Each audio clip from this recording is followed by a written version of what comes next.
গত সপ্তাহে অন্য একটি গণমাধ্যমে শুনতে পেলাম চীনে বিবিসি নিষিদ্ধ করা হয়েছে। ইতোপূর্বে জিম্বাবুয়েতেও হলুদ সাংবাদিকতার জন্য বিবিসিকে নিষিদ্ধ করা হয়েছিল। এটি সত্য কিনা জানাবেন। যদি সত্য হয় তাহলে কি অপরাধে তা করা হলো এবং তা বিবিসি বাংলায় প্রচারিত হলো না কেন, জানলে বাধিত হব। সম্প্রতি ব্রিটেনের গণমাধ্যম নিয়ন্ত্রক কর্তৃপক্ষ চীনা টেলিভিশন চ্যানেল CGTN এর লাইসেন্স বাতিল করেছে। ফলে CGTN আর ব্রিটেনে সম্প্রচার করতে পারবে না। সম্ভবত তার প্রতিশোধ হিসেবেই চীনা সরকার বিবিসি টেলিভিশন এবং রেডিও সম্প্রচার বন্ধ করে দিয়েছে। এই খবর আমাদের ওয়েবসাইটে প্রকাশ করা হয়েছিল। আর অনেক বছর আগে ব্রিটেনের সাথে জিম্বাবুয়ের তৎকালীন প্রেসিডেন্ট রবার্ট মুগাবের প্রবল বাকবিতণ্ডার মাঝে দক্ষিণ আফ্রিকার দেশটি বিবিসিকে নিষিদ্ধ করে। করোনা ভাইরাসের টিকা নিয়ে প্রকাশিত কন্টেন্ট ভালো লেগেছে জানিয়ে লিখেছেন ঢাকার ধানমন্ডি থেকে শামীমউদ্দিন শ্যামল। বিবিসি বাংলার ওয়েবসাইটে টিকাদানে আপনার দেশ ও বাদবাকি দেশগুলোর অবস্থান কোথায় শীর্ষক প্রতিবেদনটি পড়ছিলাম। সবচেয়ে ভালো লেগেছে ভ্যাকসিন বিতরণের অগ্রগতি জানতে হলে নিচে সে দেশ বা অঞ্চলের নাম দিন শীর্ষক সার্চ অংশ থাকায়। এই অংশটির মাধ্যমে খুব সহজে বিভিন্ন দেশের অবস্থান জানা গেছে। প্রতিবেদনের মাঝে এরকম অপশন থাকায় পাঠকরা নিঃসন্দেহে উপকৃত হবেন। ধন্যবাদ বিবিসি নিউজ বাংলাকে। আপনাকেও ধন্যবাদ মিস্টার শামীমউদ্দিন। পরিবেশনাটি আপনার ভালো লেগেছে জেনে আমাদেরও ভালো লাগলো। ক্রিকেটার সাকিব আল হাসান যে বাংলাদেশের সবচেয়ে বড় তারকা বা সেলিব্রিটি তা নিয়ে কোনো সন্দেহ নেই। সেজন্যই হয়তো তাকে নিয়ে আলোচনা সমালোচনার কোনো শেষ নেই। তাকে ঘিরে নতুন একটি বিতর্ক নিয়ে লিখেছেন ঢাকার জগন্নাথ বিশ্ববিদ্যালয় থেকে মাসুম বিল্লাহ। সাকিব আল হাসান বাংলাদেশের ক্রিকেটের জন্য একটি আশীর্বাদ, এটা মানার অপেক্ষা রাখে না। তবে এই ট্যাগটা কাজে লাগিয়ে সাকিব এখন প্রায় আমাদের ক্রিকেটকে বিপদে ফেলে দিচ্ছে বলে আমার মনে হয়। কারণ সম্প্রতি ওয়েস্ট ইন্ডিজের সাথে টেস্ট সিরিজে তার অনুপস্থিতিতে আমরা হোয়াইট ওয়াশ হয়েছি। সামনে নিউজিল্যান্ড ও শ্রীলঙ্কা ট্যুর। তবে IPL-এর জন্য শ্রীলঙ্কা ট্যুরেও সে ছুটি যাচ্ছে। এটা কোনো কথা হলো? সব মিলিয়ে সাকিব আল হাসান যেন একটা স্বার্থপরতার নাম।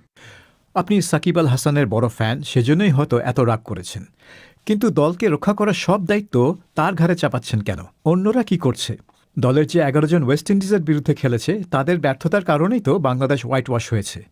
জাতীয় দলের ডিউটি ফেলে IPL-এ যাওয়া উচিত কি উচিত না সেটা বিতর্কের বিষয় এবং তার ফলাফল নির্ভর করবে বাংলাদেশ ক্রিকেট বোর্ডের সাথে সাকিবের কী ধরনের চুক্তি আছে তার উপর। এখন সাকিব যদি নিজের কথা না ভাবেন তাহলে ভাববে কে? তার নিজের এবং পরিবারের ভবিষ্যতের কথাও তো তাকে ভাবতে হবে। আজ শেষ করছি নতুন একজন পত্রলেখকের চিঠি দিয়ে। লিখেছেন শিমুল অভি, তবে তিনি কোথা থেকে লিখেছেন সেটা বলেননি। এটা আমার প্রথম লেখা চিঠি। চিঠিটি পড়লে অনেক খুশি হব। আমি 7ম শ্রেণী থেকে বিবিসির খবর শুনি, অনেক ভালো লাগে। বিবিসি আজ একটি নির্ভরযোগ্য সংবাদ সংস্থার নাম। আশা করি এই ধারাবাহিকতা বজায় থাকবে। প্রথমবারের মতো চিঠি লেখার জন্য আপনাকে ধন্যবাদ শিমুল অভি। আমি নিশ্চিত যে বিবিসি বাংলা সবসময় তার সম্পাদকীয় নীতিমালা অনুযায়ী কাজ করে যাবে। এবারে কিছু চিঠির প্রাপ্তি স্বীকার করা যাক। লালমনিরহাট থেকে আহসান হাবিব রাজু, খুলনার দাকুব থেকে মুকুল সর্দার, পার্বত্য চট্টগ্রাম থেকে বিদর্শন চাকমা, খুলনার কপিলমুনি থেকে মোহাম্মদ শিমুল বিল্লাল বাপ্পি, রংপুরের পীরগঞ্জ থেকে মুশফিকুর রহমান অলিউল্লাহ, ঢাকার গ্যান্ডারিয়া থেকে মোহাম্মদ জিল্লুর রহমান, পঞ্চগড়ের দেবীগঞ্জ থেকে ডালিম কুমার, আর পটুয়াখালীর মৌকরণ থেকে শাহিন তালুকদার। অনুষ্ঠানের সময় শেষ। শোনার জন্য সবাইকে ধন্যবাদ।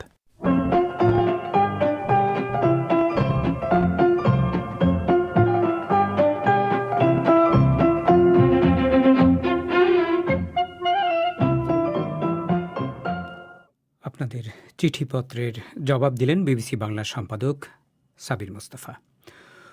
অধিবেশন শেষ করার আগে খবরের প্রধান অংশগুলো আপনাদের আরেকবার জানিয়ে দিচ্ছি। সেনাবাহিনীর বিরুদ্ধে অভ্যুত্থানের চেষ্টার অভিযোগ করেছেন আর্মেনিয়ার প্রধানমন্ত্রী নিকোল পাশিনিয়ান। সেনা প্রধানকে বরখাস্ত করেছেন তিনি এবং বলেছেন সেনাবাহিনীকে জনগণের ইচ্ছায় চলতে হবে। সোশ্যাল মিডিয়া কোম্পানিগুলোর নিয়ন্ত্রণে ভারত সরকার নতুন একটি নীতি ঘোষণা করেছে। এই নীতির আওতায় ফেসবুক বা টুইটারের মতো কোম্পানিগুলোকে তাদের প্ল্যাটফর্মে পোস্ট করা কোনো কন্টেন্ট সরিয়ে ফেলার সরকারি নির্দেশ মানতে হবে এবং সরকারি তদন্তে সাহায্য করতে হবে।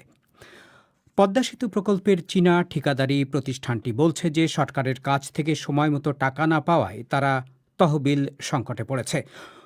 এই অভিযোগ অস্বীকার করেছেন বাংলাদেশের রেলমন্ত্রী। আর বাংলাদেশে এক গবেষণায় দেখা গেছে 36% মেয়ে শিশু অনলাইনে তাদের বন্ধুদের দ্বারা যৌন নির্যাতনের শিকার হচ্ছে। এরই সাথে শেষ করছি আজকের পরিক্রমা। আমাদের পরবর্তী অধিবেশন শুনবেন আগামীকাল বাংলাদেশের সময় সন্ধে 7:30, ভারতের সময় সন্ধে 7টায়। শুনবেন আশা করে। আমি শাকিল আনোয়ার আজকের মতো এখানেই বিদায় চাইছি।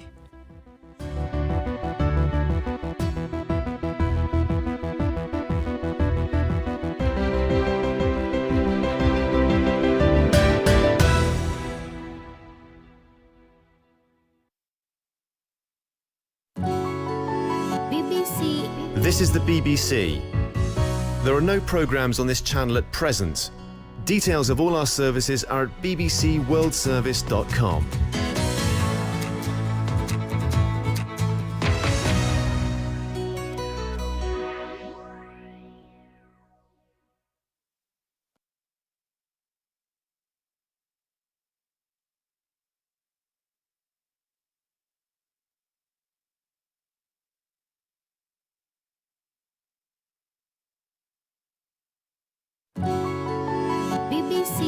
This is the BBC.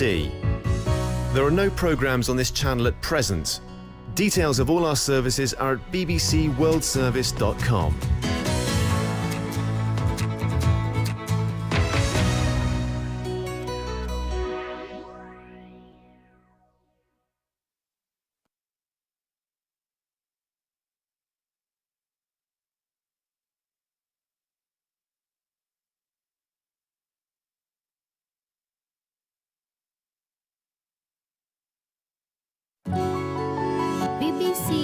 This is the BBC. There are no programmes on this channel at present. Details of all our services are at bbcworldservice.com.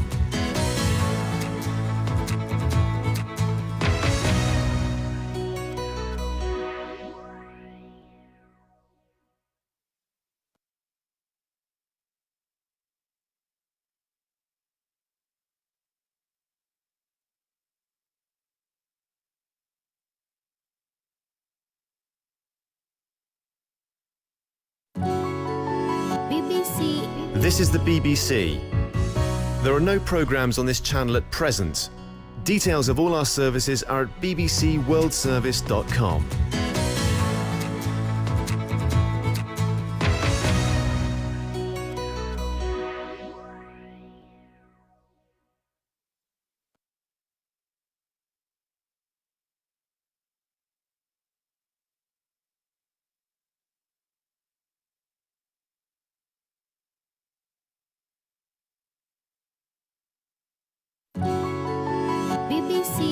This is the BBC. There are no programmes on this channel at present. Details of all our services are at bbcworldservice.com.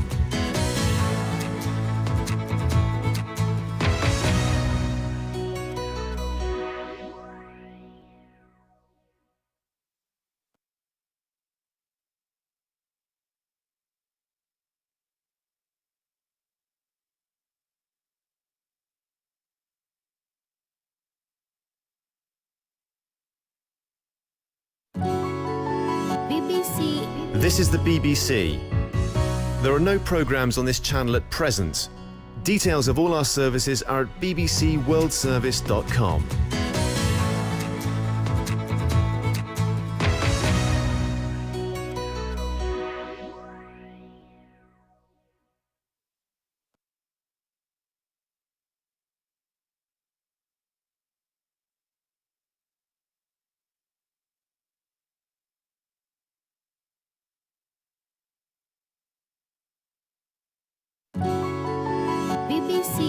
This is the BBC.